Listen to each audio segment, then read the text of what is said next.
All right, we're going. All right, so if you want to start off with just promoting whatever you got, I know you do a podcast, so Yep. My name Clint Esposito, and I do the Clint Files, which is mainly talking about health and food and fitness and stuff like that. A lot of things are in that too are not what they appear.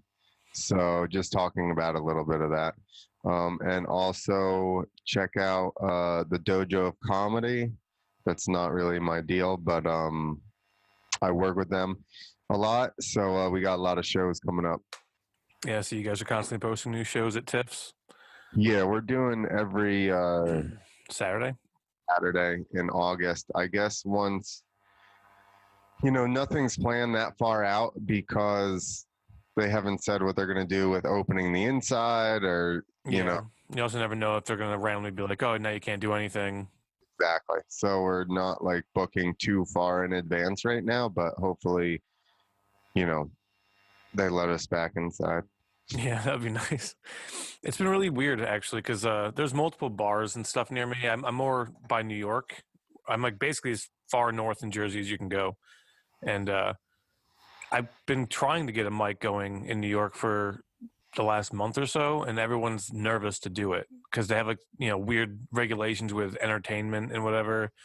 So they're like, "Oh, I would let you do it," but then next thing you know, I don't have a liquor license, and The business themselves. yeah, like they're like nervous about doing it. Yeah, Mike was the same way. And he's big into comedy. He really enjoys the comedy. And basically, I was just doing my own shows, and we kind of helping him. We do the other podcasts there, Hmm. and then we're just I'm helping book the shows and stuff like that. But he loves it, and he was kind of hesitant as well for a little while, and that's also why there haven't been consistent mics or anything, just Yeah, because trying to feel it all out and not piss too many people off right off the bat. yeah. Well, I mean, the Reserve is probably the only mic I'm aware of that's been consistent the whole time. But that place also looks like they don't care. We don't care. And the highways right there, so Hmm. is not an issue. Yeah, For us, there's people across the street, kind of like there's businesses right there, and then behind the businesses and off to the side. So it is like kind of a residential area, but that place is golden for comedy, and music because I yeah. don't If you think like to yell over cars, I think it's fine. yeah, I get over it. That's not the issue with that mic, which I enjoy that mic because it is a hangout, but that's also the issue with that Yeah, mic. no one really pays attention. Sometimes you catch them, but Yeah. Actually, I went 18th last time and everybody had settled in and actually hmm. left by then. It was the last time I went. I think I went about fifth or sixth, which usually is where I like to be, and it was No. horrible. And then the first time I went like 10th or 12th, and everyone listened to me. So it's Yeah. like, yeah, I think people just need to get fucked up a bit, and then like they'll sit down and start listening. You have to wait for them to get enough drinks or smoke enough or whatever to chill. Yeah, yeah. I mean that seems to be the way to go. But I don't know. I did a show at this place, Cabernet Franks, in whatever the fuck it's called, like Parksville or something. It's up past Liberty, New York, and it was a decent turnout, but it was weird. I mean, because when you get off the exit, it looks like an old Western street. It's called Main Street, but there's like one building. Uh-huh. And then they have like a little outdoor dining area, and that's kind of where everyone met up, like an outdoor stage. There's a couple bands, but it was mostly like old people. So is it a cabaret? No, it's called Cabernet Franks, and it's just like it looks like an old Western bar with a yard, That's and fine. it's a decent spot, but like it was super odd. Dude, it's hard to get a younger crowd unless you have like kind of younger comedians with a draw. Yeah, Because, anytime I've just done a show, you always get older people at it, like as a crowd. But if you have, like, we've had, Louis J. Gomez and Gino, and they kind of pull like a little bit younger of a crowd, which is what we're trying to cultivate. hmm. Make it like a cool, like, a hip spot to go. I guess that's kind of a tacky word, but Whatever. It like describes what you're trying to do, so who cares? yeah, like a cool spot that younger people will go and hang out with, because that's kind of the Morristown vibe. I like And, that spot. I like Tips a lot.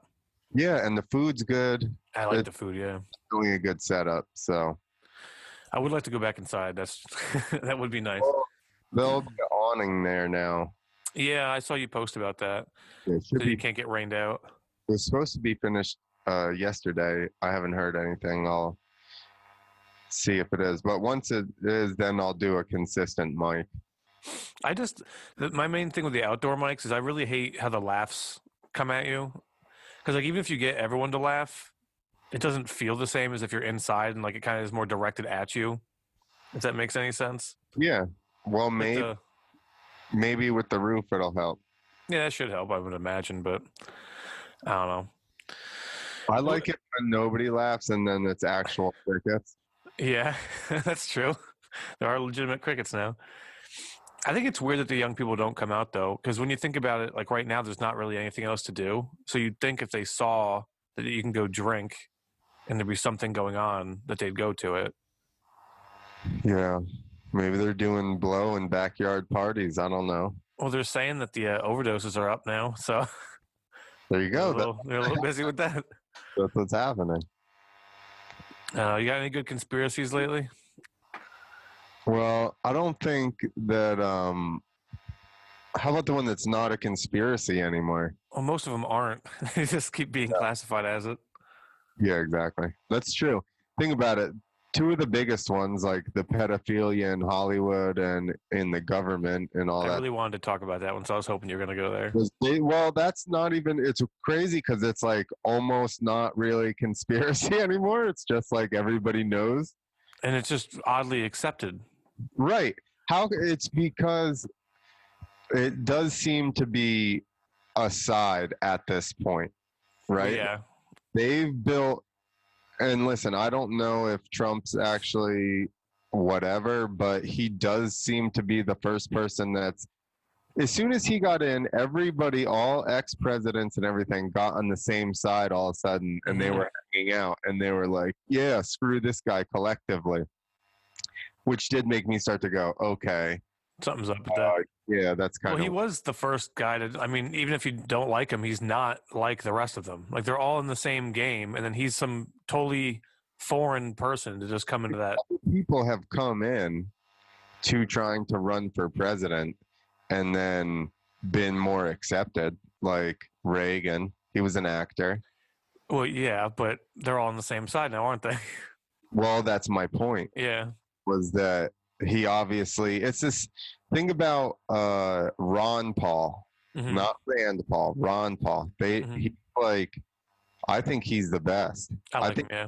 Right about a lot of stuff, and he's not in a regular party because they're like, no, he's too off. He was technically a Republican. Yeah, but they like at one point, but he's not anymore. Oh, he's okay. Libertarian. Like he wanted to. I thought he was libertarian, but he was always under the banner of Republican. No, I think they like got rid of him. I could see that. Yeah. Yeah, like he was big time Republican, but he started saying all this crazy shit, and I think he was trying to run for president, and they basically were like, but we don't want this guy. Well, so, both parties are pretty corrupted. No, for sure. The whole system is. And anybody that's not in the system immediately gets outed, and then that's the end of it. That's why I think it's weird that the Republicans are even kind of backing Trump at all. Because at first they weren't, and then they just became submissive to him, it seemed. But well, yeah, it is weird that anybody's even. Yeah, first he was fighting with everyone on both sides, and then a handful of people have been like, "Okay, we'll go along for the ride." Well, I feel like the Republicans at that point, they're like, well, he already won the nomination because they don't seem to rig their primaries as much as the Democrats do. Yeah. Like the Democrats are every time they're like, fuck Sanders, he's not getting it no matter how many people want him. And then the Republicans are like, I guess Trump's the nominee now. Right? I guess he did it. I mean, I think they were basically like, well, at least our party will have the office, like I think it was a. Yeah, they just wanted to win. Yeah, like because who else did they have? He'd They already had got Bush, and he was everybody. dismantling him. Exactly. He decimated everybody and just made him look silly. Nobody had anything to say to him. So like they That's were why I like, really want these debates to happen with Biden. That would be dude, so fantastic. oh my God. They can't do it. No, well, I think I just shared it like a few minutes ago. I think it was a Babylon B article. It was like Democrats say Biden can't do the debates unless he wears a suit where you can't recognize him and his voice might be different. Shut up. Well, it's a Babylon B article, so it's like a Uh, parody. But I was like, a lot of them are like they ride that line so perfect though. I love their articles. yeah. No, like The Onion was fucking classic for a long time, right? Yeah, I share a lot of their stuff still. That Yeah. and Clickhole has some good ones. The Onion's the only one I remember. They've been around. They had to have been the original. Because I I think remember so. when they first came out, I was like, is this real? And then Mhm. someone was like, dude, no, that's like a fake. Oh my God, I thought stuff had gone off the rails. That's my favorite though. I'll share Babylon B articles and stuff, and all of a sudden my mom's like, "This is ridiculous. They shouldn't be allowed to do that." I'm like, yeah, they're not. They're not doing it yet. I mean, a lot of their articles end up becoming true, ironically, Right. but hopefully the rest of them don't. Like, I would like to see where these debates go because I have seen them talk about not doing them, which just seems crazy to me. They can't do it, dude. He Why can't can't they do it? Well, have a. I know he can't do it, but I'm saying like, why That's wouldn't they why. be able to do it? That's why. Well, That that's like why like COVID's such a problem right now. I think there's not a legitimate reason, just the fact that he can't debate. he can't speak.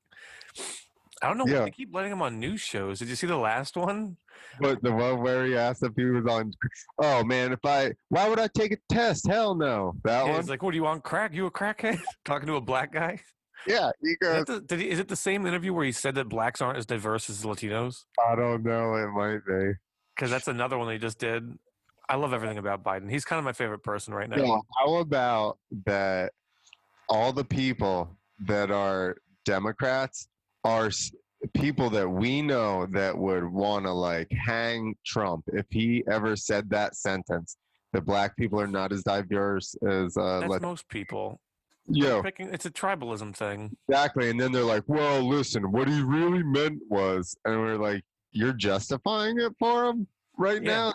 Well, they do that all the time. I mean, I think I brought it up on other podcasts, but there was a comic at the Wawa mic, like the first one I went to. So this was like a couple months back, I guess. Uh-huh. And we're all standing in a circle. And he's like, yeah, it's ridiculous. Like when people go out in public, like if you're in large gatherings, like just wear a fucking mask. Like, what's the fucking problem? I'm like, yeah, like none of us are doing that right now, but yeah. And he like didn't know what to say. I'm like, none of us are wearing a mask. There's like 20 of us. What are you talking about? Yeah. Like the most hypocritical thing I've ever seen happen, like in real time. And like he didn't know what to do. I was like, it's like the weirdest thing. Like you just chose a side, even though you're breaking your own Yeah. rules. Like I don't get it. People are fucking ridiculous. Yeah. And then yeah, I agree. Listen, I look at stuff and I'm not really on any side. Because I don't trust anybody, Well, honestly. yeah, you can't. Trust. I obviously don't trust Hillary or She's Biden. ridiculous. Yeah. Democrats scare me more right now because they seem more corrupted. Yes. And they seem very power hungry, which makes me very nervous. That's kind of where I was going. I don't think I was going to put it as eloquently, but I think about it a lot. they do like they seem right now the ones that are like losing their minds over shit, and then even the people like that throw a fit when Trump wins and just act like little kids and stuff like that. Like that's another thing I'm not really a fan of. Yeah, it's like people are. I haven't gotten to the book yet, but I think it's probably going to be explained well in the book called "The Coddling of the American Mind." That's a book on my list right now. I'm reading "Hate Inc." by Matt Taibbi that Dave Namery told me to check out, and that also gets into a lot of like this stuff pretty well. But things are just fucking weird. My friend had a theory about the Democrats not planning on winning this election, even though it seems like they kind of are trying with Biden.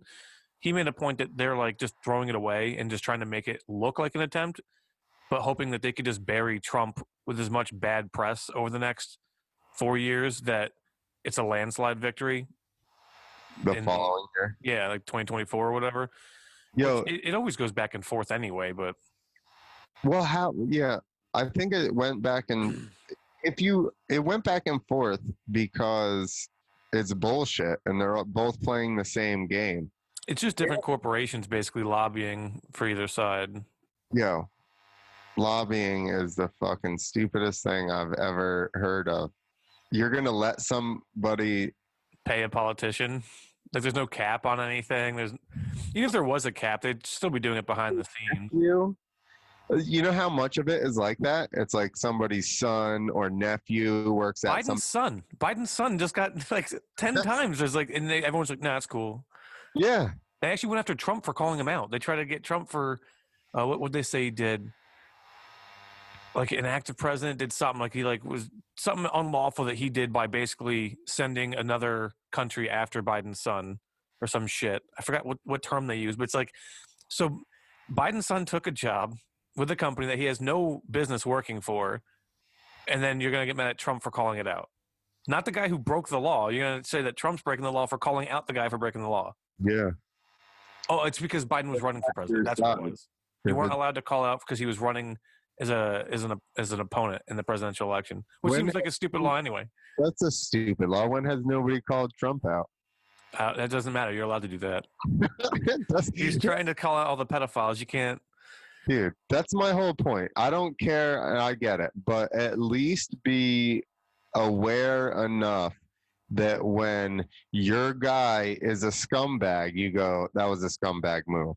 Mm-hmm. You know, like maybe there's something deeper. You would like to hope so, but the Trump saying he wishes Ghislaine well, Yeah.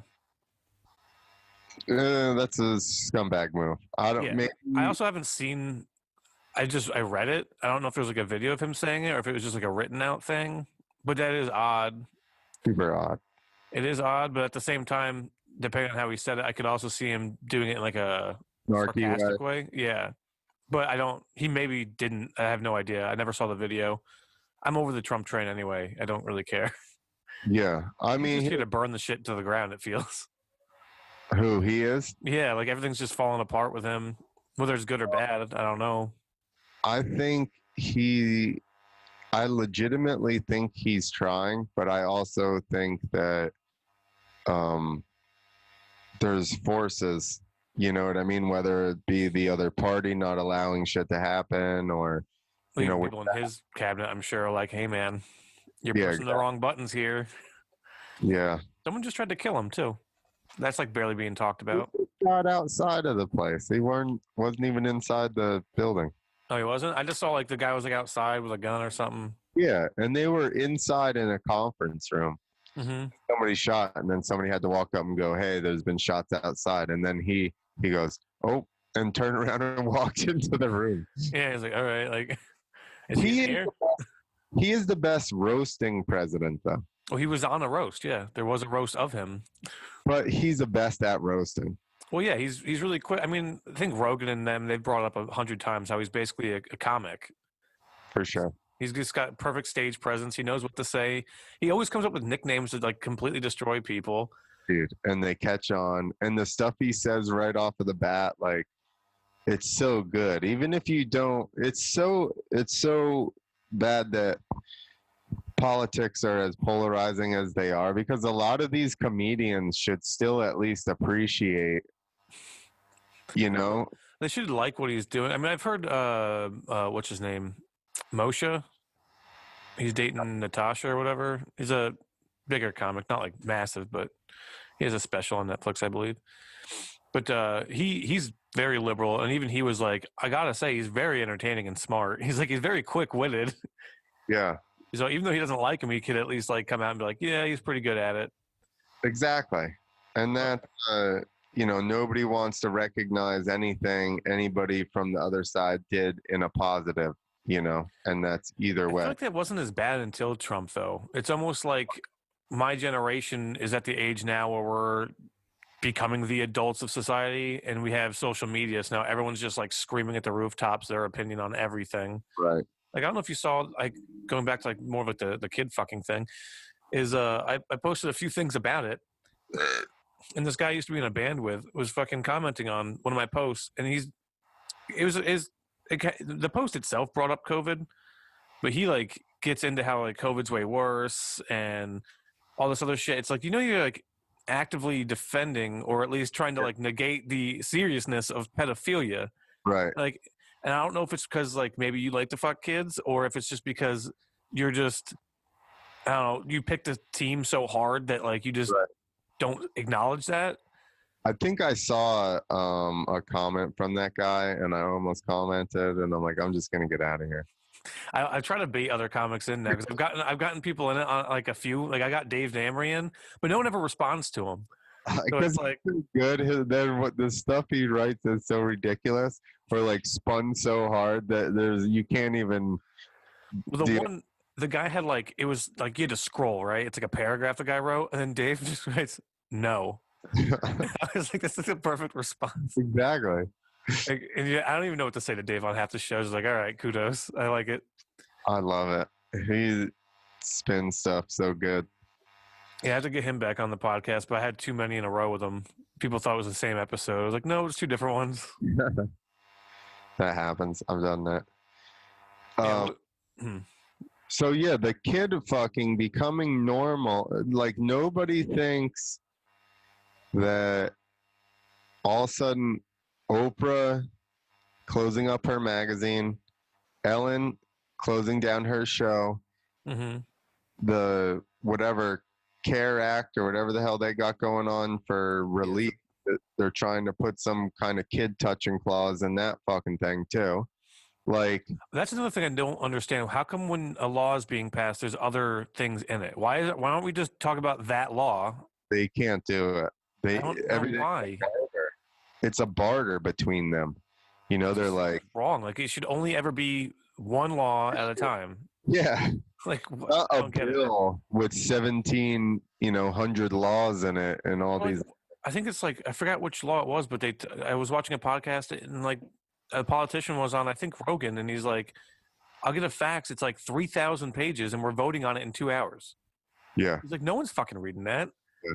He's like, "You just go and go, yep." Like, what team am I on? Okay. Yeah, exactly. It's like ridiculous.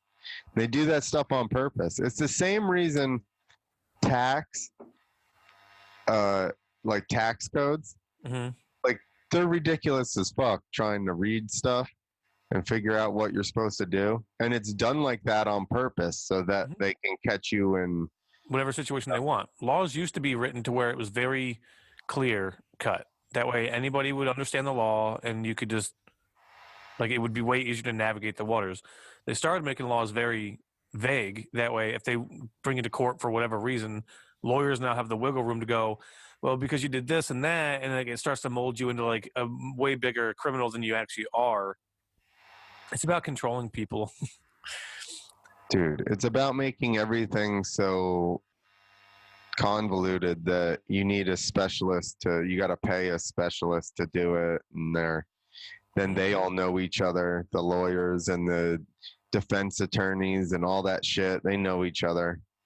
There's different layers to the social circles. Alex Jones is kind of freaking me out because, I mean, he's always very hyperbolic with what he says, but a lot of it seems to kind of happen. I was going to say, he's fucking, for as crazy as everyone tried to paint him forever, too much of what he said has happened. Most of what he says. I mean, even with the freaking frogs being gay, that's, I mean, they're not exactly gay, but he's not exactly wrong either. Like the water was making them change sexes and it was fucking weird. But I brought up to Dave because I messaged him about it because he's like the only other person I know. Like, I mean, I was kind of out of conspiracy theory stuff for a while, but then lately shit's just getting so weird. I'm kind of jumping back on board. Yeah, because you got to go. Let me backtrack and see what actually we were talking about, whatever years ago, is going on now. Like he's been at the gate for seriously a long ass time. Mm-hmm. Well, I mean, he talked about Pedo Island with Epstein fucking like 2 years ago. And he talked about Bill Clinton being on like the documents and all this shit. I remember watching it. It was like the first episode he was on Rogan. And then like fucking 2 years later, Epstein gets fucking nabbed. He's in jail, gets killed. He has Pedophile Island. Like, holy shit. Literally everything he said is true. I think Area 51 is where they keep the sex. The what? The sex trafficked like kids and stuff. They could. I mean, it's possible. Or that's where they have like their interdimensional technology for the interdimensional vampire pedophiles. Just sex slaves. Well, that's what Alex Jones said. They're not that they are, but that they believe that they're interdimensional pedophile vampires, like the elites, like Clintons and all them. And he was talking about how like they have like a breakaway society, like that weird cult, like that island that they still have, like they worship an owl or whatever. That shit, right? Oh, that's a real thing. Like no one really knows. It's like a secret, kind of like Who's involved in this cult? there's a lot of politicians. I think I forgot exactly who they've seen. I'll see if I can Google it real quick because they have pictures of people there. I want to say like Obama has been there and stuff, but they burn like a giant like owl or some shit. So what you're saying is that Area 51, what I'm saying makes sense. That when they travel here from the other dimension, it's basically like they go right into Area 51. There's some kids to fuck. They get some adrenochrome or whatever, and then they like discuss whatever, and then they go back to their dimension. Maybe. Well, the way that whatchamacallit. Okay, the place is called Bohemian Grove, by the way. I'll pull it up in a second. Heard of that. The way that Alex Jones describes it is more like the pedophile thing in terms of the political aspect, like with Epstein, isn't so much about any of that. It's more like getting dirt on people, and then everyone's doing it that way. Everyone has something on each other, and then like it gets darker and weirder the deeper in the circle you go. Like Skull and Bones. I'm not sure. Okay, so I think I know Bush, the younger one, and I think Clinton maybe were both in it. And you notice how they never really talk too much shit on each other, even though they like are completely opposing sides. Yeah, exactly. Mm-hmm. But they never really went that deep, and they say that's because somebody, I forget, I watched something recently where they were like, Bush could have brought up this, and he could have brought up that about Bush, and neither one of them touched either one of them because they think that they have dirt on one another from being in Skull and Bones. Well, they probably do. I mean, that would make sense. They like blow each other or something in Skull and Bones and film it. And then more than likely. I mean, they were both in fraternities, I believe. So it would have to be worse than that now, though, right? Because just blowing each other. Although I think in the thing that you sent me that Sam Tripoli posted, I even responded. I was like, Republicans are more known for being closeted homosexuals. Democrats are known for fucking kids. Yeah. Like that just seems to be their routine. But now it's like okay to be gay. Exactly. Now they'd be progressive and brave. Well, I mean, that's why you could be a trans age now. That's a new movement that's coming out. A what? Trans age. You're age fluid. So I think that this is another theory I have. That's why they've made so many sexualities. Well, it's to make everything confusing, and then it just slowly becomes like anybody can do whatever they want. And then all of a sudden they're like... Technically, time is a human construct, so, I mean, time isn't linear like we believe it to be, so why can't you fuck a kid? I never get this. I have this conversation semi-frequently, and I'm like, they're like, it's cyclical, and I'm like, I don't fucking understand what you're talking about. Like, they're like, it's happening right now, and I'm like, it's not. We're right here. I don't remember doing that now. No, but well, technically, if you go off with the concept of infinity, everything's happening at all times, always. And that would kind of like I talked about this with Dave too on that podcast. Like string theory would be with infinity, everything's constantly happening. Every decision you could ever make is always happening. So that's where manifestation would come into play with string theory. Like you can constantly weave in between whatever dimension, depending on what decisions you make. You follow that basically storyline of your life over and over and over again. There's a lot of books that do it too. Like that's a nice way to just say that you decide your own path. But you could choose whatever path you want, and it could always lead to whatever result you want. It kind of goes along with like you could be whoever you want to be as long as you want it. Bad enough. Like you have to, like I always get mad when people say like you can't be whatever you want to be. I mean, in certain aspects, like if you have no legs, you can't be the legless or a guy with legs again. But if you really do want something, you can do it. You just have to actually want to do it. Yeah. Like if you can't go, I want to be an astronaut, but then you don't actually look up anything. Yeah. You have to like actually want it. You have to go through the motions and do it. I Mm-hmm. 100% agree with that. Coming from a person I rode dirt bikes for a living. I didn't think that was going to happen, but that's all I wanted to do as a kid. And then you did it. And then, yeah, because people are like, oh, I can't do that and this and that. You haven't put yourself into the position to be in the right spot. Mm-hmm. And a lot of times you miss opportunities, I feel like, because you weren't ready for that opportunity yet. You Yeah. know, Or you're so, just not even. It's like when I first started doing stand up, like I've been wanting to do it for a long time. And like I've been in bands and stuff and I've performed on stages, but I was always like the guitar player or I do like backup vocals. So I wasn't so like being a stand up, like you're the only one up there. So it's a lot more nerve wracking in my opinion. And so I was scared for years, but I always wanted to do it. So now I'm finally like actually going up and doing it. You get more opportunities to do more and more things and you get more comfortable. And obviously, the more you do something, you get better over time. You make connections. But none of that happens if you just sit there and like you make up excuses in your head and you go, oh, well, I'll never be anybody. It's like, yeah, because you're telling yourself you're never going to be anybody. It's, again, where manifestation may play a part if you believe in that kind of stuff. I semi do. I mean, I think that I don't know that it's the way that they explain it in the secret, like where you're an antenna and you send out these vibrations and it No, comes. but if you check out the CIA document that they released about it, you might like that one. Oh yeah, about Yeah. what, manifesting stuff. Yeah, there's a bunch of stuff. I'm trying to think of the name of it. I always forget the name of it. How about this? Um, this definitely, whatever it is, maybe you are sending out vibrations into the world, but thinking about stuff primarily is always going to help you. And Well, yeah, you have to have a drive to go in that direction. but now think about how religion tricked you into it. If you're having a problem, pray about it. Mm-hmm. If you Then you're want always thinking about it. pray about it. Exactly. So Well, that's what you like, Jordan Peterson. yeah. And I've only really, the only podcast, honestly, I listen to is probably Rogan. And then I listen to this one dirt bike podcast, but that's like the only things I listen to. So I've heard him on there a bunch.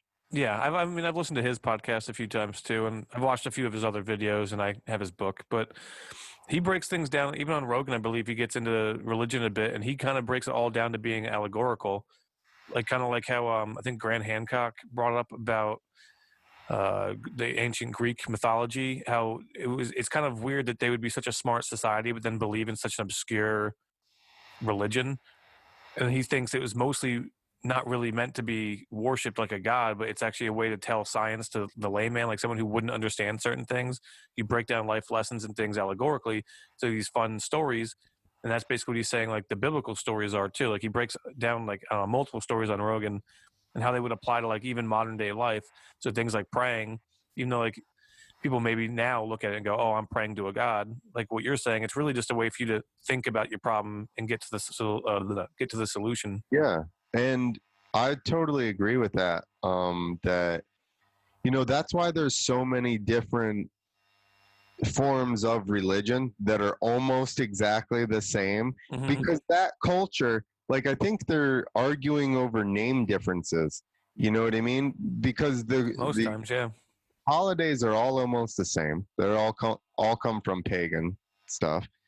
Uh, they're almost all the same dates. They're super close. The stories of the gods, or what happened to them, is all super close for the most part. And then they're like, it's just because they have a different language and they live in a different area and blah blah blah. Their stories are different, and then they're Religion mad comes into play too. That's my exactly. religion's better. I mean, South Park. I've been talking about this a lot lately because this episode is years old now, and I loved it when it came out. But I was like, that'll never happen, and now it's happening. Is they have like the 3-part episode about science, and it's like in the future. Cartman wanted the Wii back when the Wii was coming out, so that's how old the episode is. And he freezes himself, wakes up in the future, and there's 3 different sects of science, and they're all at war with each other. Like my science is better than your science, kind of shit. It's exactly like religion, but it's with science, and that's happening now with like COVID or genders or I mean, anything that you could really think about. There's always a scientist on either side of the fence, depending on who's filling their pockets with money, really. And like, it's so weird that became an actual issue to me, at least. I think that was going on, but it's now just gotten ridiculous. It was probably more. Well, now it's like everyone's forced to look at it with the COVID stuff. I mean, How about, yeah, exactly. It's just brought it to the forefront. How about that, even? Like the fact that they have one doctor, and if anybody says anything to the contrary of what he says, you're stupid. Immediately scrubbed from the internet. Yeah, it's scrubbed from the internet. They are denounced by, the CDC or whatever as being, whatever. They just vilify all the thing. I have a fun thing for you. Yeah. I posted something about the CDC director at one point. It said that overdoses and suicides are worse than COVID for youth right now, because like the youth really aren't getting COVID or dying from it, but a lot more of them are overdosing or committing suicide on purpose. And I posted that, and people got mad at me and started arguing back and forth about how, that's not really true and blah, blah, blah. And like they were trying to post links of like statistics and like telling me like, oh, look, see, like the CDC says this. I'm like, the CDC director is the one I'm quoting. That's his quote. You're telling me to trust the CDC, but not trust the director of the CDC. Like, do you understand what you're doing here? Like, you're telling me to go to the source of the guy who runs it, but he's not telling me the truth. Like, I don't understand. Dude, I made a post that said, imagine believing somebody's rhetoric so much that when they tell you it's wrong, you're still arguing it. Mm-hmm. Like they're like, oh, so the cases are dropping or whatever's dropping. Cases are up, but the death rate's down. Right, and then they're saying that, and they're still just going, people are dying, and we're like, no, they're not dying that much anymore. Like, they weren't really dying that much. I mean, except for when Cuomo was like, here, go back to the nursing home. That's like the only time they really died. Oh, did you see that he was like, no, you're not going to check that. Mm-hmm. Well, it's starting to kind of, I guess, like even like the liberal media is starting to kind of touch on it now, from what I saw this morning on Facebook, at least. So everybody wanted to put him in his nipple piercings. Well, he was the greatest guy ever for a while. My dad was saying like the entire beginning of this quarantine thing, he's like, oh, Cuomo, he's great. He's doing like the best job he can. He's not making this political. He's doing a great job. I'm like, the most people that have died are in New York. I was like, he's doing the worst. He's actually the worst. I don't know why everyone's like, but the way he talks. I mean, he said that buffalo wings aren't food anymore because someone named buffalo wings after him to make fun of him. Oh, yeah, because he's like, you have to. He's like, if you go to a bar, you can't just go to a bar to drink. You have to get food. Yeah. Then someone made a buffalo wing, call it the Cuomo whatever, like making fun of him, and he's like, buffalo wings aren't really food, so you have to get something else. So I'm like, that's the most petty bullshit. Like people are trying to leave their houses, and you're like, yeah, you can't leave your house if you just want buffalo wings and beer. Like, yeah, like dude, I hate that guy so much. He's a foodist now. He's just a piece of shit in general, I think. Him and his brother can go suck a dick. I hate them both. Got nipple rings. Yeah, I like that though. He's allowed to have that. That's something for the kids to play with. I think it's weird that he's so old with nipple rings. Well, that's how you know he's a Democrat, I think. It's like either that or a septum piercing. And I don't think he wanted to go that far. I just has it tucked up in there. He probably does, yeah. It's, if he looks up, you could see it. I have a friend that had one that would hang, but it was open. And if we went in any place to talk to anybody, he'd like pop it up in his nose. I have seen people do that. Yeah. Yeah. Before we get off this subject too much, I'm going to see if I can show you this. This is called the gateway process. And this is a CIA document. We're not going to read through it because it's, decently long, but if you want to check it out, they get into a lot of different things like manifestation and stuff like that. And it's all, different doctors and shit with the CIA and different experiments that they did regarding that. Sweet. There's also MK Ultra, if you never checked that out. That's where they were doing LSD experiments on inmates and non-aware victims that were going to bang prostitutes. They'd slip them LSD and shit. And they were trying to like do mind control to get people to kill other people and shit. And Manson, was apparently a part of those trials, and this is the Bohemian Grove. And Manson, do you know this? The dude that shot Kennedy, or allegedly shot Kennedy. Mm-hmm. Um, is it Lee Harvey Oswald? That's Yeah. fuck that Yep. shot. Oh, so he was totally fine and coherent and in prison. And Manson went and visited him. And when he left, they said that He he was all was weird. curled up in the corner, like freaking out. Yeah, probably a high dose of acid. Exactly. Yeah, I've heard quite a few stories about it. I mean, the whole Kennedy thing in general is just, it's one of the other reasons why I want to move to Dallas. I just want to stand there. But I've driven through there. There's an X on the road. yeah, it's fucking amazing. I love everything about Texas right now. I've been trying to get my wife to move down there for like a year and a half, and then now Rogan's going there. I'm like, I was like, if I went there and started doing stand up a year ago, I'd actually have like a decent shot at like a career maybe. I actually was I right before I got hurt, I was renting a room at somebody's house outside of Dallas, and I was trying to find someplace around Austin to move. And then Austin's nice, but a bit more pricey. yeah, but this was 5 years ago, 6 years ago. It's gone through the roof. That's why I was trying to get in then. Well, even now, I mean, compared to, I'm not sure where you live, but like even where I live, which is like, it's like a farm town, rent for a 2-bedroom or 3-bedroom is, between 12 and 1,500. And you can get a 3-bedroom house with a 2-car garage in Dallas for that much. And like not an apartment. Like it's, yeah, I would just go outside of Austin. yeah, Austin's harder to live in terms of prices. I like Dallas just because my friend lives in Irving. Yeah. And you can also still drive to Austin if you wanted to. Well, it's like 5-6 hours. Yeah, but I drive an hour to every mic. I don't mind. No, believe me, listen, I drove like 60,000 miles a year for probably 10, 12 years doing freestyle. We drove all over. That's why I've seen all that place, but or all those places. But I like I don't know, it's more westerny feel. Just from Dallas to Austin, even from like Houston's a little more, but Houston to Austin, even like it gets drier. Houston's humid as fuck. You get out to Austin, it dries out a little bit. It's a little less humid. I hate humidity. That's why I hate the summers up here, actually. Yeah. I grew up in Florida, and when I came up here for the summer, because even when I was a kid, I'd visit up here for like 2 weeks at a time to see family.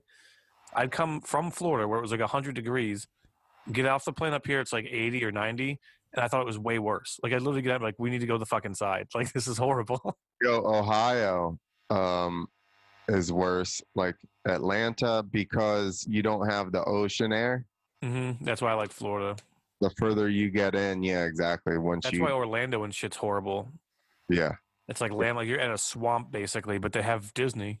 Exactly. That's what I lived in right outside of Atlanta for like 13 years. And that's humid as fuck. Like just Georgia is incredibly fucking hot. But it has really nice woods. All day.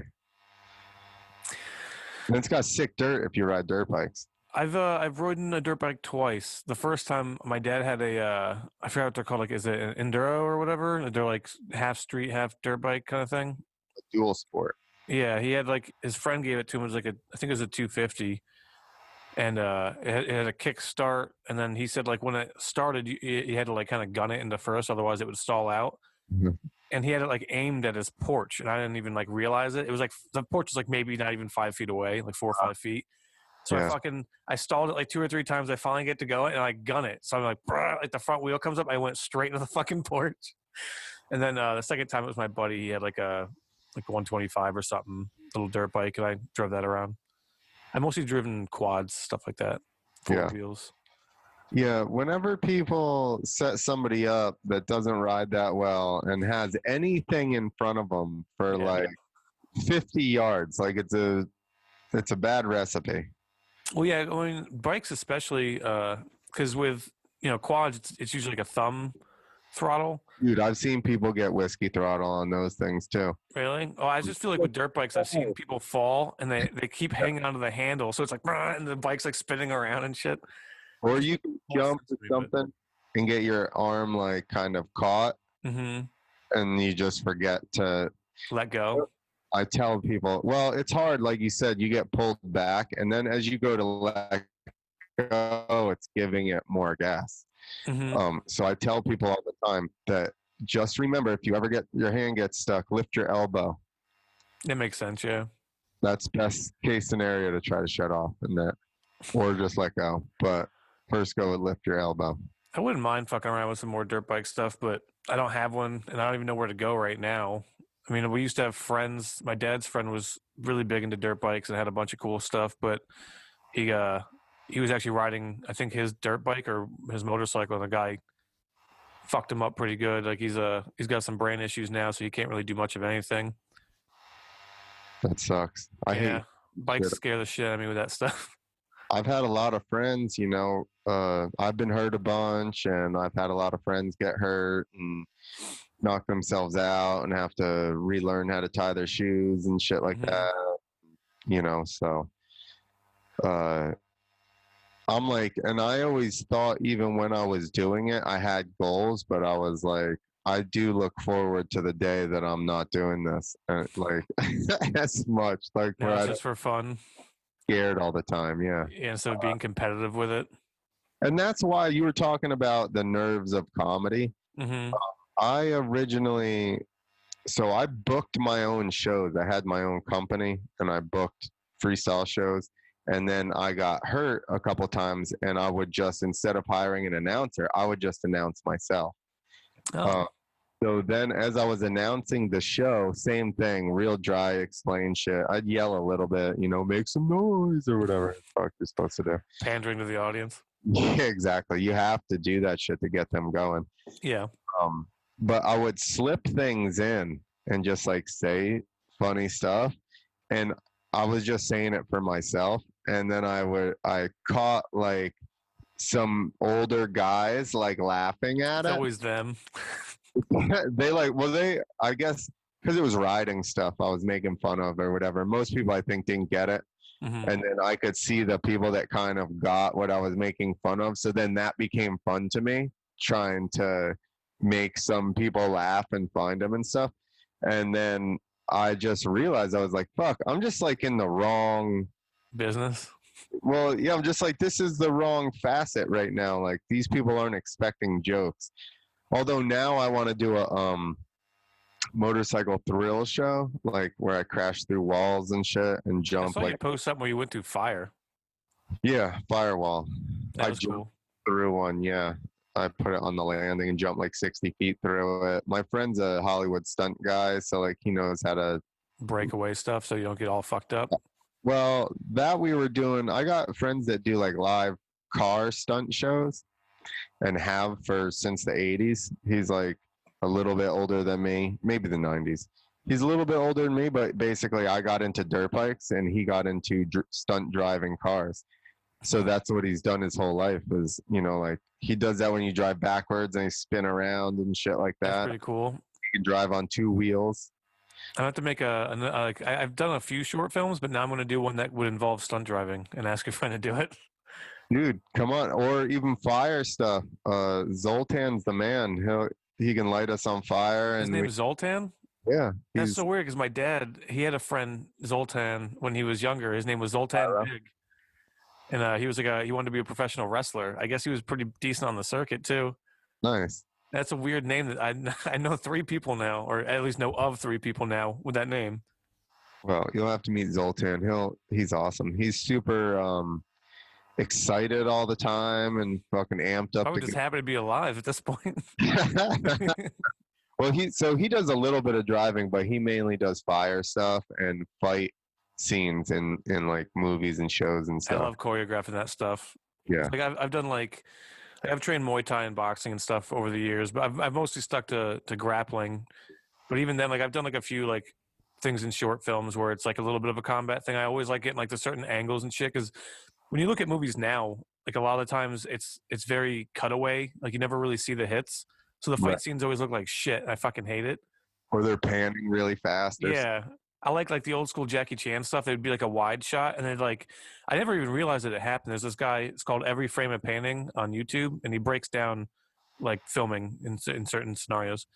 and Jackie Chan would do it where it's a wide shot, and when it was supposed to be like a very important or impactful hit, you see the wide shot, and then it would cut to a close up where you do it again, but your brain would register it as one strong hit instead of two quick hits. And I was like, that's so fucking weird, because like I literally never thought about it, and they were showing clips from movies I've seen like 10 times. I was like, holy fuck, he does do that. Like, it's very cool. Like, I love film techniques like that. Yeah. Especially if you can get people to like actually fucking commit to it. Zoltan's your man. I'll have to write something now just to meet up with him. Dude, that's why I made that farting one. That was, did you see the one where I laid down and I was trying to light a fart? I maybe skimmed past it. And then the guy caught on fire. Hold on, let me see if I can find it. Because if you send it to me, I could always pull it up too. I'm not sure if you could screen share from yours. Oh, you're one of those guys. What? Won't let me screen share. No, you can't. I'm saying I don't know if you can. I'm not sure what the setups are on here. You can turn it on to where it'll let you or won't. Mine just says one at a time. Well, there you go. So then you should be good. Hold on. I don't remember what channel I put it on. You'll figure it out. I feel like I saw it on Instagram, but maybe not. Most likely. But I also think I put it on YouTube. Yep.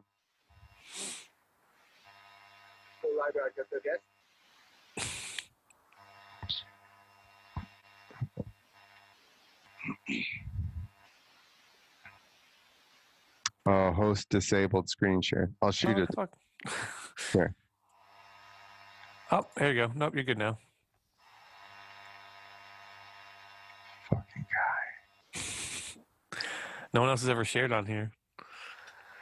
I'm gonna go advanced, even a part of the screen. Oh, there we go. Like how there's Mitch Hedberg. Yeah, I don't know how that. Does he have a bit about hot farts? Maybe, probably. Oh, jeez.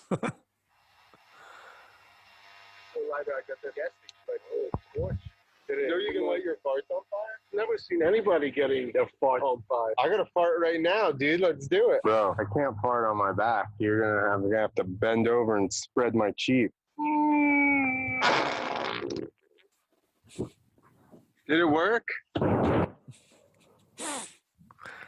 Did he actually set himself on fire for that? Yeah. I was like, that looks pretty practical. Oh, this guy looks like he's about to come. No, that was, we really lit him on fire. Got this little lighter I got at the gas station, like a little torch. You know you can light your farts on fire? Never seen anybody getting their fart on fire. I got a fart right now, dude. Let's do it. Bro, I can't fart on my back. You're gonna have to bend over and spread my cheek. Did it work? Oh, there's a lake there. I was wondering where he was running to. Yeah, he has a little pond. So that's when I jumped through that wall. The real goal was to jump through, and then I had stuff on my back to catch on fire. But the wall wasn't tall enough. Like you kind of went over it. Yeah, like a teeny. Well, I only put my wheel up like 1 or 2 feet through, like, from the bottom. But the way that the landing was, it was hard. The ramp didn't match the landing really, so you either landed all the way at the top, or if you missed the top, you like went halfway down. Mm-hmm. So I had to try and drop my front wheel right into the knuckle of the ramp, and I gave I hadn't jumped it in like 2 hours, 3 hours. So I like just went a teeny bit too fast and ended up going over it. But next time I'll have a higher wall. So I was supposed to go through and get caught on fire, and I didn't get caught on fire. So then I just pulled back over to him, and I was like, yo, just light me up. So then he lit me on fire.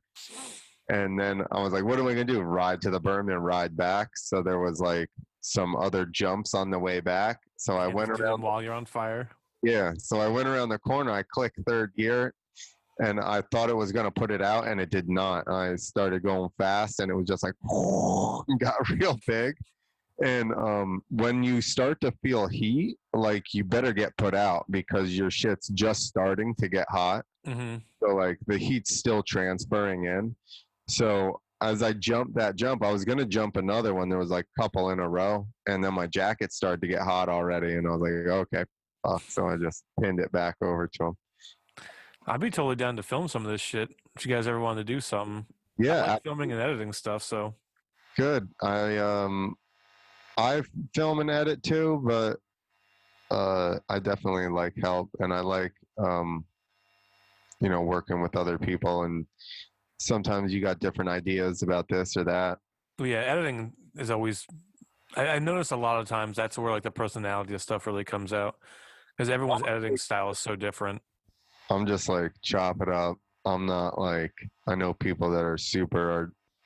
I try to get into it, but I've been using DaVinci Resolve for the last few months. I was doing I used to use Adobe, then I had Final Cut, and then I got rid of all that shit, and I hadn't been filming for a while. And when I started doing like my music videos and stuff, I do like gear demos and shit on YouTube.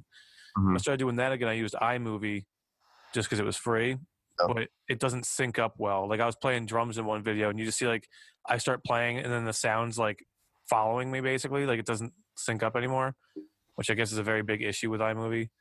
So now DaVinci Resolve's free, but not as many fun tools. Like I like to make things look cool, like color grading wise and stuff. I have Final Cut. I used to like that. Yeah. I just didn't want to buy it again because I was going to, and like How come you don't have? Huh? Well, okay. So when I first got into like doing short films and stuff, me and a friend invested in this Mac that I have like on the floor over here, and it's like an older Mac. But the guy, we met him at a McDonald's, and he sold it to us for like $300. And he's like, it's got like all the programs you ever want on it. He's like, just don't update them.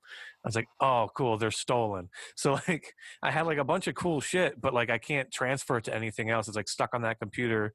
I'm not really good at like stealing programs and stuff. So when I got my new Mac, which is also an old Mac, but it's newer than the other one, I just have things I've bought, and I didn't want to rebuy Final Cut because it was like originally on sale. I saw it for like 200, and then I was like, oh, I'll buy it. And when I went to go buy it, it was like $400. Yeah, I don't want to spend $400 right now. It's $400. I prefer Adobe anyway, so it's like, yeah, if I had enough going on, I'd just do the Adobe thing for $20 a month. Two reasons. I hate fucking subscriptions. It is annoying, yeah. And they said that it was like Final Cut was really close to iMovie. Yeah, it's like the big brother. It's like the professional version. Yeah, so I was using iMovie. So I'm like, I only got to buy this once, and then I don't have to buy it again. And I already kind of know how to use it, so I just went that route. DaVinci Resolve is weird because it's got some aspects that remind me of Adobe, but for the most part, it's more like Final Cut.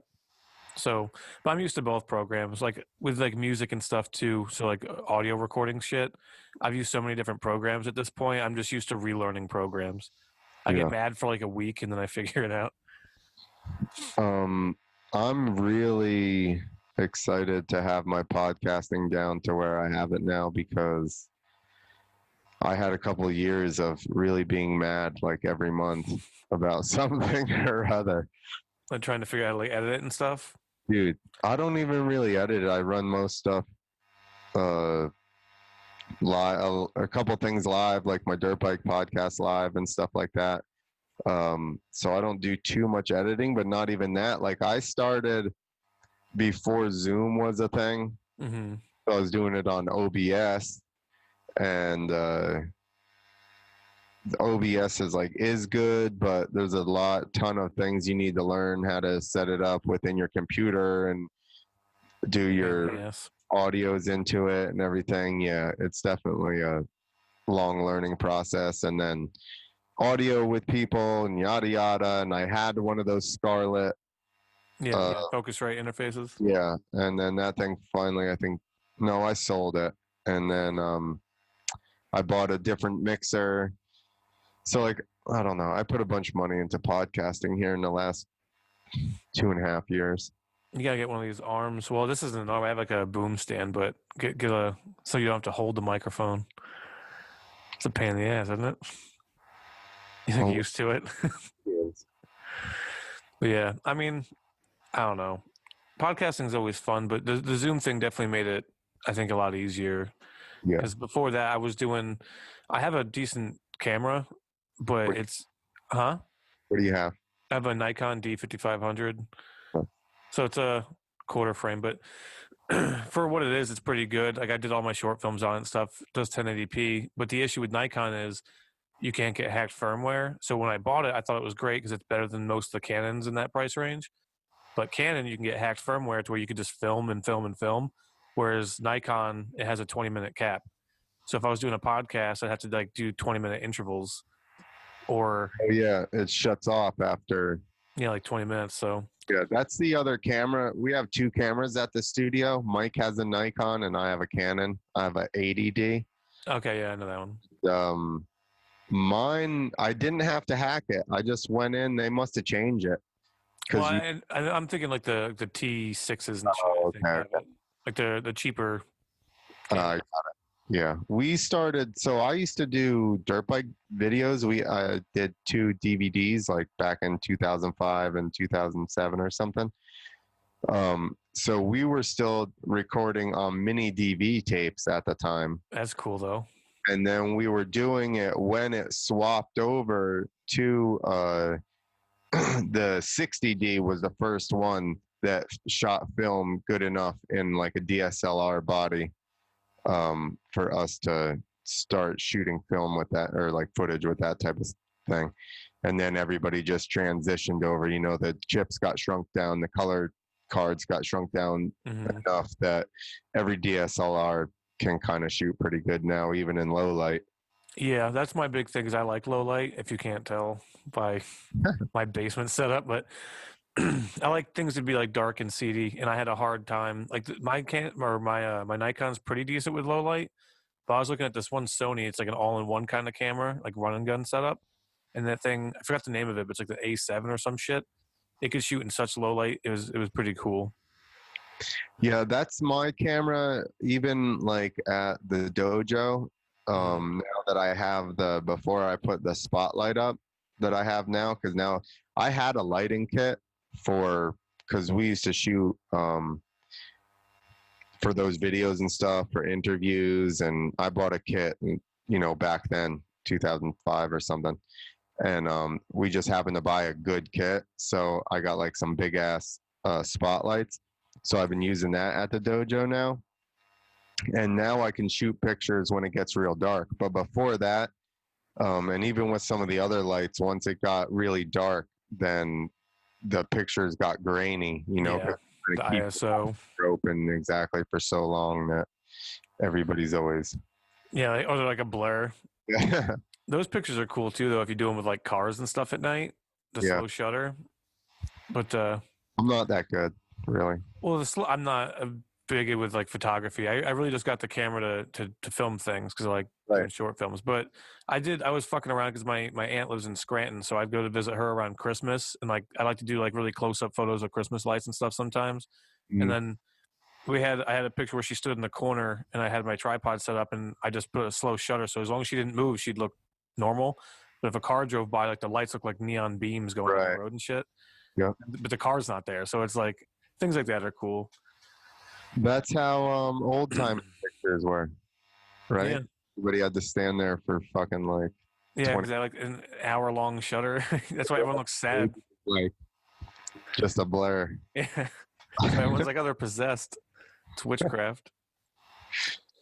I'm about ready to wrap this up, but before I do that, I'm going to show you this shit so we can go over it real quick because we brought up like forever ago. All male membership includes artists and musicians, as well as many prominent business leaders, government officials, former U.S. presidents, senior media executives, and people of power. So they just meet up on this weird-ass fucking island. And this whole thing, there's probably plenty to read. It's apparently established in 1878. And there's just a lot of really prominent figures in it. And it's like a secret society. They meet up. And I think this is like one of the things that Alex Jones has brought up, where he talks about them making like a secret breakaway society, which is actually a thing I talked to Dave Namry about. I brought this up earlier and never finished it, but I sent him a theory, not really a theory, but I guess kind of a theory. This would be an actual conspiracy theory, would be that the economy, like they make it out like the economy is bad, but right now it's actually really good. It's just not good for small business, but it's really good if you're into big business. So if you're Amazon, Walmart, Home Depot, any big company, they're still fine because they're all open. The only person that's getting affected right now is small business. So all the corporations that feed into the politicians that are now under fire for fucking kids, they're collecting all the money from everybody, putting it in their own bank accounts. The middle class. Well, all the elites are basically sucking everyone dry. Yeah. And they're all closing down shop. And Alex Jones was talking about how they all were gonna he said it like, I mean, I think it's like the second appearance on Rogan.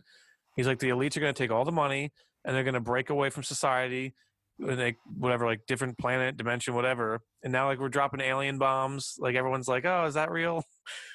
And the elites are hoarding all the fucking money and being called out for fucking kids. It's like, yeah, if they really wanted to help everyone, they would have given the money to the individuals and let them go and buy products from the companies.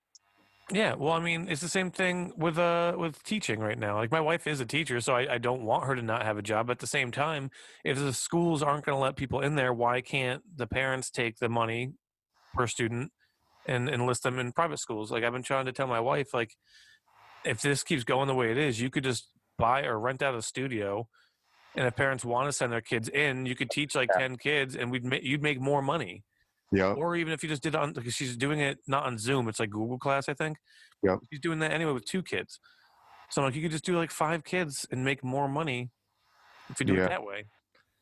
And they'd probably be better off. But so then they wouldn't be able to dictate the curriculum though. Well, that's another thing. I don't know if you saw this. I saw this posted earlier where there's a lot of teachers on like Twitter and other things freaking out because now parents are getting more of like a look at what's going on in the classroom, and they're like, how are we going to be able to like talk to kids about important things, because parents are always going to be butting in. Like it's going to be hard to talk to them about like race relations and all the different genders. It's like you're not even supposed to be teaching that. That's not in the curriculum. Like you're indoctrinating people with your own ideology, and you're getting mad, and they're freaking out because like parents might not accept it. Like no, they shouldn't accept it. Like like you're supposed to talk to my kid about that shit. Have you seen that footage of Hillary saying that kids should be taken away from the parents at a certain age or something? I don't think so. I don't doubt that it exists though. Dude, like so like people, I don't know, we'd have to find it, but it's like people can't, you know, take care of their kids or something. They should be put in schools or something like that. It's something crazy like that. Let me see if I can find it. Also, the pedophilia thing. Have you seen where Oprah is saying that if your molester is good, you won't even know that they were there, and it causes no trauma and all this shit? No, I don't think I've seen that either. Dude. She literally says that. What was the exact quote? It's like if you're if the person is good, it'll like feel good, and you won't even know that. Oh, that it's happening. Yeah. Well, that's kind of like George Takei and stuff have kind of said how the gay community sort of works that way. Like they'll like an older gay guy will find like a younger kid who like doesn't maybe realize that he's gay. Because I think George Takei and what's his name, the really flamboyant gay dude on the right, he got kind of canceled. But hold on, let me shut the door. Dogs are barking.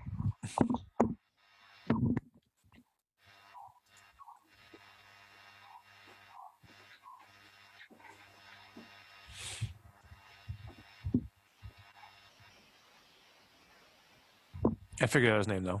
How did the gay right dude get canceled? You figure they'd be like, finally. Nope. I actually just, when you were closing the door, I figured it out. Milo Yiannopoulos is the gay guy. Yeah.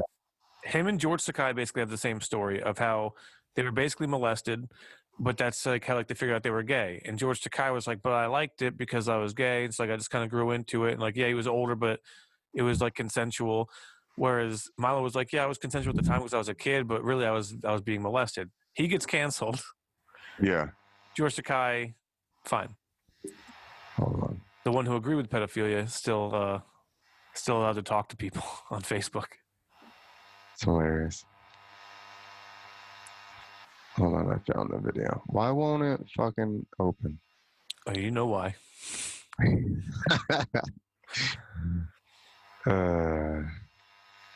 There we go.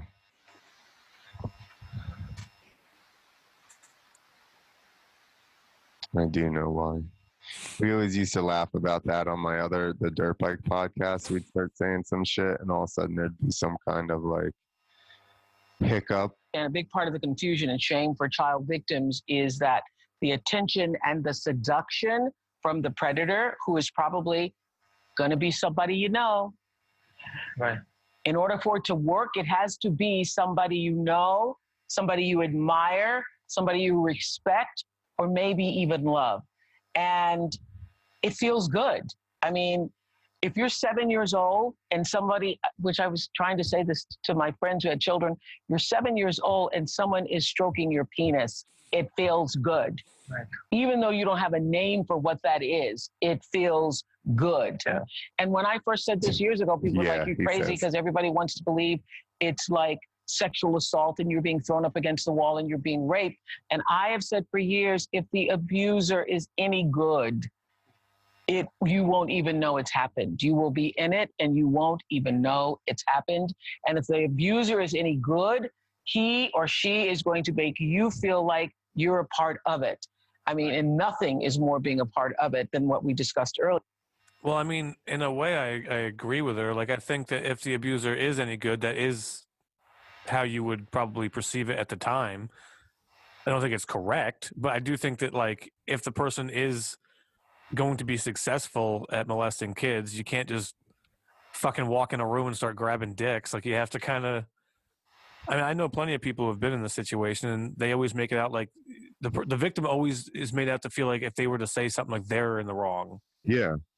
So, I mean, in that sense, it makes sense, but the way she kind of goes about saying it is almost in like a defensive way.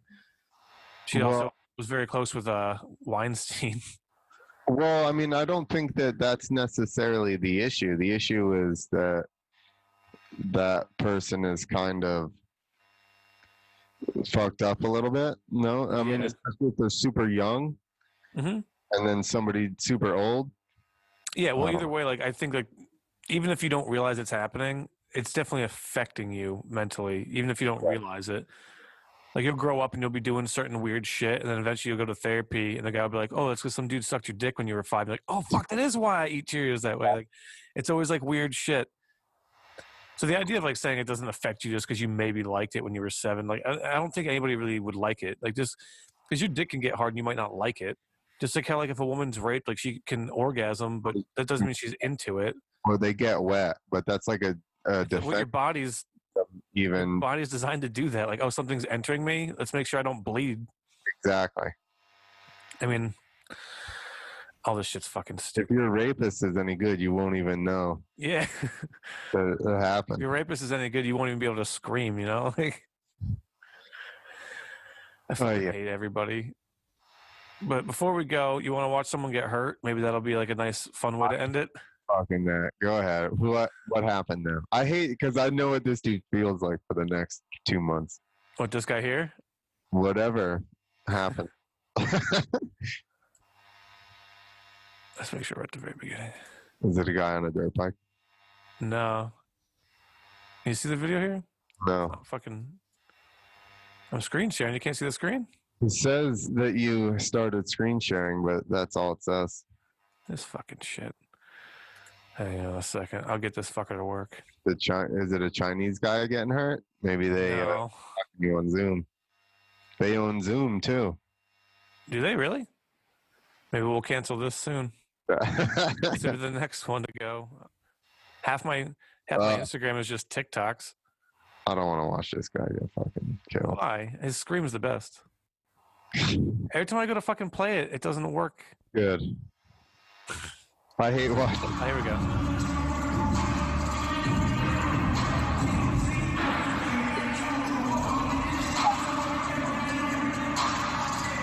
It's a lot of weight.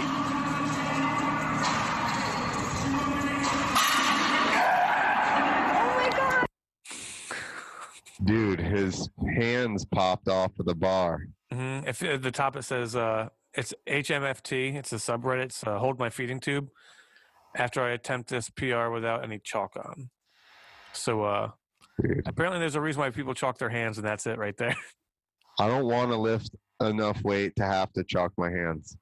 Yeah, I mean, I I work out alone, so I mean, you can kind of see it behind me, but I have like a bench set over there and a squat rack in the corner and shit, and a treadmill I don't touch. But I mean, like when I bench press and stuff, I don't put like the locks on it or anything because if I want to dump the weight, I don't want to have to like have it sitting on my chest. Yeah, for sure. So, yeah, I don't fuck with weight that I can't. At least not with the squat rack. You know, it has like the safety things there for you if you fall or something. But with the bench, like, nah, I'm not about to fucking. Yeah, choke yourself to I'd death. rather if I'm gonna choke myself to death, I might as well be jerking off when I do it. I don't want to fucking. I think it's more embarrassing if you choke yourself to death working out. We actually, well, I don't. My dad knew somebody. I forget who it was. It was before I was born. I guess he was drunk or something, working out, and friggin' dropped a bar on his neck. I'm Died too that way. Trying. That's how he died. Oh, He fucking. crushed his neck, probably crushed his throat. I'm too screwed up. My shoulders are screwed up, and I'm not benching a bunch of weight. I mean, I have like shoulder issues to a degree, but not too bad. Yeah, mine's not like that. Mine are still pretty stable. I just like tore them a few times doing jiu-jitsu, but nothing too bad. I tore my rear deltoid off of this one. It was detached for 5 months. That's pretty bad. Then they had to, and I tore my rotator cuff. When I talked to the That's doctor, what I tore. when I talked to the doctor about, because I broke my leg after that and went to the same doctor. I've had a lot of injuries, and all dirt bike related, right? Yeah. Mm-hmm. And he's like, most of them, and he's like, I said something about the rear deltoid because he said at the time he said that it had started to retract because it was detached for so long, and he had to like massage it and stretch the thing out to be able to get it to reach. He also cut the end of my collarbone to move my shoulder in a teeny bit so that he could get the tendon to it. He said that he didn't even remember that. He said the rotator cuff was the bad part. He says, I don't remember the potatoes of the meal. I remember the meat. Yeah, so I'll just stick to filming you riding dirt bikes, maybe. I don't think I'm interested in doing that. Well, that was like, I could find you that video. It's super grainy. But I think my bike shut off. I don't really remember. But I went to flip onto a metal landing. And I ended up jumping off and like trying to get into the airbag, I think, in the front of it and landing on top of it. And then I fell off onto the ground, like 12 feet onto the concrete. You have a video of this? Yeah. Definitely send it to me. If you I sat up and I was like, I'm all right. I'm all right. And then I just went out for 4 minutes. And then I don't remember like the next. I don't remember my childhood anymore. It did. That whole week got erased for sure. I remember 2 things from that week, and that's it. Well, I guess that's a pleasant way to end the podcast. Just watch somebody kill himself with like 500 pounds on a bar. I think he's okay. His scream made it sound like he was alive. It come down under his arms, so maybe it didn't roll over his throat. No, the guy was right there too. I think it probably just fractured his sternum. That sucks too. I mean, yeah, but whatever. It's not me. Cartilage in between my sternum and my rib cage. Mine pops. I'm not sure. I fell onto a couch. I jumped onto it on purpose, actually. It looked very cushiony, and it was just like false cushion. It was straight up wood. And ever since then, if I stretch, sometimes like my chest will feel tight. If I do that, it'll go, and it's like kind of not sure what it is, but when I did this shoulder, or no, maybe it was this collarbone, I popped out 2 ribs, which I didn't know you can dislocate them. Mm-hmm. I had no idea that was a thing. So I thought my ribs were broken. So when I went to the doctor and got my collarbone done, I never said anything about my ribs because I'm like, they don't do anything for broken ribs. Just tell you not to sleep on them. Yeah, exactly. They wrap some shit around you. So I was just like, whatever. So I never had it looked at. 2 weeks later, I sneezed and I heard snap. And I was like, and then I go, oh, never mind. It kind of feels better. Yeah, it's like when you pop your knuckles for the first time, it hurts, but then it's good. Dude, and I looked it up online, and they're like, sure enough, dislocate ribs. What do I need a doctor for? I got WebMD. They're like, it's super. This was after they went back in, and then I realized that they weren't broken. All right, well, then we'll end on that positive note. There you go. Yeah, thanks for doing the podcast, man. I enjoyed it. No problem. Thanks for having me on, and we'll definitely do it again. I'll get you on one of our podcasts. Sounds good, man. All right. Bye. Bye.